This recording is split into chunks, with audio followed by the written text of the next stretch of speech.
안녕하세요. DK메디칼 시스템과 함께하는 날씨와 건강입니다. 오늘은 SNU 서울병원의 최인재 원장님을 모시고 말씀 나눠보도록 하겠습니다.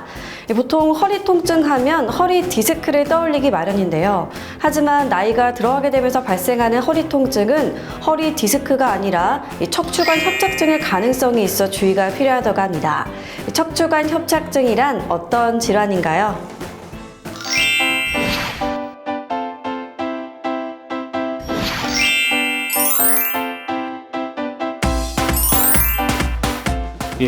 허리 척추관 협착증은 척수신경이 지나가는 통로인 척추관이 여러 가지 원인으로 좁아지면서 척수신경이 눌려서 허리와 다리 쪽에 통증이 발생하는 질환입니다.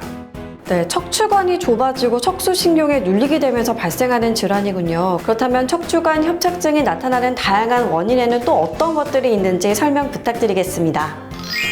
척추관이 좁아지는 원인은 다양한데요.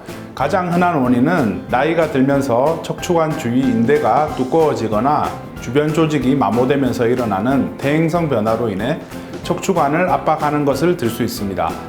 척추에 부담을 많이 주는 잘못된 생활 습관이 이러한 변화를 가속화시키기도 합니다.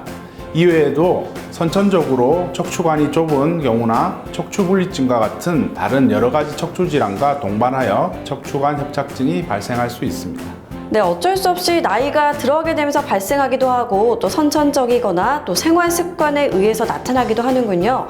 그렇다면 척추관 협착증이 나타났을 때는 어떤 증상을 동반하는지 말씀 부탁드리겠습니다. 허리 척추관 협착증의 증상은 요통과 다리로 내려가는 신경이 눌려 생기는 증상이 있습니다. 다리에 발생하는 통증은 매우 다양하며 주로 엉덩이나 허벅지, 종아리가 저리고 당긴다고 호소하시는 분이 제일 많은 것 같습니다. 시리거나 뻐근하다고 말씀하는 분들도 계시는데요.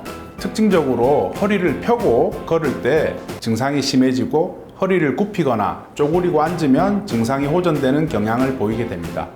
보통 가까운 거리를 몇 번이나 허리를 숙여서 쉬어서 가야 된다는 분들이 많습니다. 네, 엉덩이나 허벅지, 종아리가 당기거나 저리는 증상을 동반할 수 있고요. 또 허리를 폈을 때 통증이 더 심해지게 되는군요. 그렇다면 척추관 협착증이 나타났을 때는 어떤 진단을 받게 되나요? 우선 환자의 증상을 보고 판단해서 영상 검사를 통해서 확진하게 됩니다. 처음에 엑스레이를 이용하여 척추뼈가 어긋나거나 불안정하지는 않은지를 확인하고 신경이 지나가는 길이 얼마나 좁아져 있는지와 엑스레이에서는 확인할 수 없는 연부 조직의 이상 등을 MRI 검사로 확인하여 진단하게 됩니다. 네, 마지막으로 척추관 협착증의 치료 방법에 대해서 설명 부탁드리겠습니다.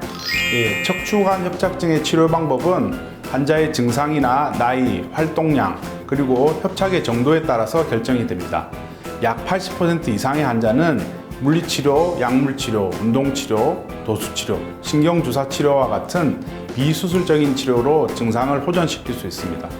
그러나 비수술적인 치료로 증상이 호전되지 않거나 다리 힘이 빠지는 마비 증상이 있는 경우에는 수술이 필요합니다.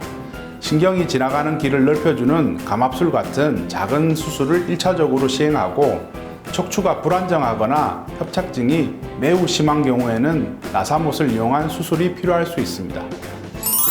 네, 일상생활에서 흔하게 발생할 수 있는 질환인 만큼 오늘 말씀드린 내용 잘 참고하셔서 허리 건강을 잘 지키시면 좋겠습니다. 지금까지 날씨와 건강 박유라였습니다.